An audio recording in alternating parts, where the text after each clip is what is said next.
पठति शृणोतु वार्तेभ्यै नमः चरणं पवित्रं विततं पुराणं नमः हरिः ॐ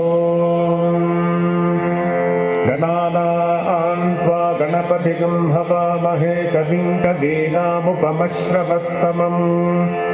ज्येष्ठराजं ब्रह्मणां ब्रह्मणस्पत आनः शृण्वन्नोतिभिः सीदसादनम् महागणपतये नमः प्रणो देवी सरस्वती वाजेभिर्वाजिनीपति धीनामवित्र्यवतु नीलकण्ठाय मृत्युञ्जयाय सर्वेश्वराय सदाशिवाय श्रीमन्महादेवाय